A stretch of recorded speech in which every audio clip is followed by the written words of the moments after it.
Assalamualaikum warahmatullahi wabarakatuh.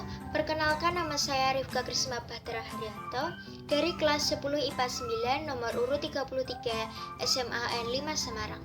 Di video kita kali ini kita akan membahas dan berdiskusi bersama mengenai Kingdom Animalia bagian Avertebrata tentang subkelas Pisces.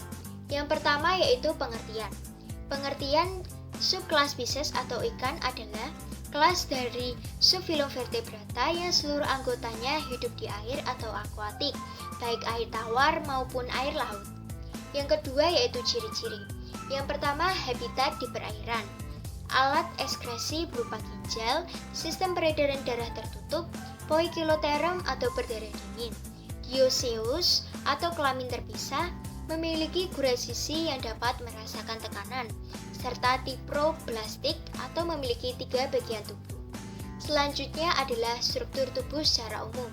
Secara jelas, struktur tubuh ikan yaitu yang pertama integumen atau kulit, yang kedua mulut, yang ketiga terdapat cekung hidung yang disebut dengan foia nasalis, yang keempat terdapat rongga mulut atau cavum oris, mata tidak memiliki kelopak, memiliki insang, memiliki jantung terdiri dari 2 ruang, yang pertama atrium dan yang kedua ventricle, serta memiliki ekor. Struktur tubuh secara umum dan secara jelas, yang pertama bagian kepala yang mengandung otak dan organ-organ sensorik dengan 10 saraf kranial yang memiliki gura sisi untuk merasakan tekanan air, batang dengan dinding otot yang mengelilingi sebuah rongga yang berisi organ internal dan otot ekor postanal. Yang kedua, ikan juga umumnya memiliki kulit yang berguna untuk menutupi tubuh beserta dengan sekresi kelenjar lendir yang mengurangi gesekan tubuh ikan dengan air. Juga hampir seluruh jenis ikan memiliki sisik yang berhubungan dengan sekresi kelenjar lendir membentuk lapisan yang nyaris tahan air. Yang ketiga, tidak lepas dari sistem pernafasan. Ikan menggunakan insang yang berbentuk lembaran-lembaran tipis berwarna merah muda dan selalu lembab. Setiap insang terdiri dari 1 lengkung insang yang bertulang, sebaris sisir insang, dan 2 baris filamen insang lembut. Selanjutnya yaitu alat peredaran darah ikan terdiri atas jantung dan sinus venosus. Jantung ikan terdiri atas 2 ruangan yaitu atrium dan ventricle, terletak di belakang insang. Sinus venosus adalah struktur penghubung berupa rongga yang menerima darah dari vena dan terbuka di ruang depan jantung. Selanjutnya yaitu sistem reproduksi pada subkelas Pisces. Yang pertama, reproduksi Pisces terjadi secara aseksual, memiliki organ kelamin jantan dan betina. Fertilisasinya biasa terjadi secara eksternal maupun internal. Yang pertama, fertilisasi eksternal, yaitu dilakukan dengan cara gamit-gamitnya dikeluarkan dari dalam tubuhnya sebelum fertilisasi. Fertilisasi ini dilakukan oleh hewan-hewan akuatik. Selanjutnya yaitu fertilisasi internal, yaitu dilakukan dengan cara sperma dimasukkan ke dalam alat reproduksi betina. Selanjutnya terjadi fertilisasi. Setelah pembuahan, telur membentuk membran fertilisasi yang menghalangi pemasukan sperma lainnya.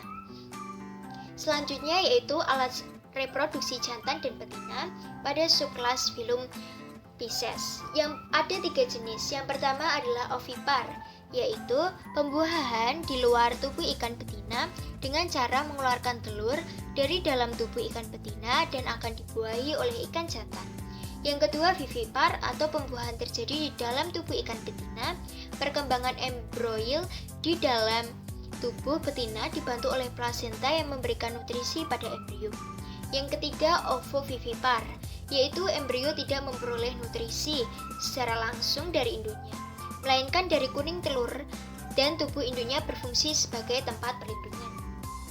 Selanjutnya yaitu organ reproduksi ikan ada 2, yaitu alat kelamin luar atau lubang pengeluaran sel telur dan alat kelamin dalam yang disebut oviduk atau ovarium. Selanjutnya klasifikasi. Klasifikasi yang pertama adalah agnata atau Cephalaspidomorphi. Istilah agnatha berasal dari bahasa Yunani yaitu an yang berarti tidak dan ginatus yang berarti rahang. Agnatha terdapat di Amerika Utara dan Eropa. Sebagian besar dari agnatha di dasar perairan laut atau air tawar dengan mengkonsumsi bangkai atau parasit yang terdapat pada ikan lainnya. Ciri-ciri agnatha yang pertama, tidak berahang. Yang kedua, siripnya tidak berpasangan. Rangka tubuhnya tersusun atas tulang rawan. Mulutnya berbentuk lingkaran serta tidak bersisik. Contoh dari agnatha ini adalah belut laut atau lamprey laut yang dengan bahasa Latinnya Petromyzon marinus. Yang kedua, lamprey sungai atau bahasa Latinnya Lampetra fluviatilis serta mixin sp atau hagfish.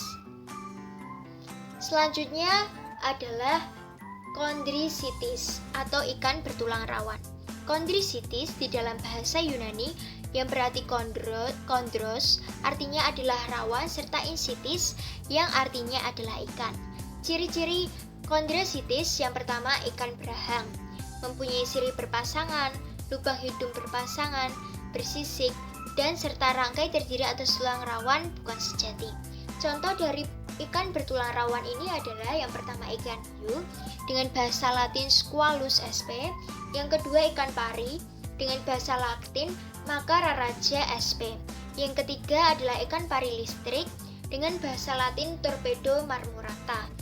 Selanjutnya klasifikasi yaitu Osteichthyes, ikan bertulang sejati atau keras. Berasal dari bahasa Yunani yang osten yang juga artinya tulang. Kemudian istis yang berarti ikan. Osteichthyes omo hidup di air laut, air tawar, serta juga rawa-rawa. Ciri-cirinya yang pertama, struktur tubuhnya tersusun atas tulang sejati atau tulang keras. Yang kedua, bentuk tubuh fusiform, agak oval, meruncing dengan berbagai variasi. Yang ketiga, memiliki operculum, yaitu celah insang tunggal di setiap sisi tubuh dengan penutup insang. Yang keempat, memiliki gelembung renang yang fungsinya sebagai paru-paru. Contoh dari ikan bertulang sejati atau keras ini yang pertama, ikan gurame atau Osporonemus gorami. Yang kedua, ikan lele atau dalam bahasa Latin Clarias sp. Yang ketiga, ikan tuna atau Tunus sp. Selanjutnya adalah peran. Yang pertama, menjaga keseimbangan ekosistem perairan karena posisinya sebagai komponen biotik yang menempati tingkatan tropik tertentu dalam rantai makanan. Yang kedua yaitu sumber protein tinggi, terutama omega, yang bermanfaat meningkatkan kecerdasan. Dagingnya mengandung asam lemak tidak jenuh. Yang keempat, ikan ganas jenis tertentu dapat menyerang manusia. Yang kelima, sebagai hiasan akuarium. Dan yang keenam, beberapa ikan ganas yang ditempatkan pada habitat yang bukan habitatnya dan dapat berada di ikan lokal sehingga dapat merusak keseimbangan ekosistem. Itu saja pembahasan kita kali ini. Semoga bermanfaat. Wassalamualaikum warahmatullahi wabarakatuh.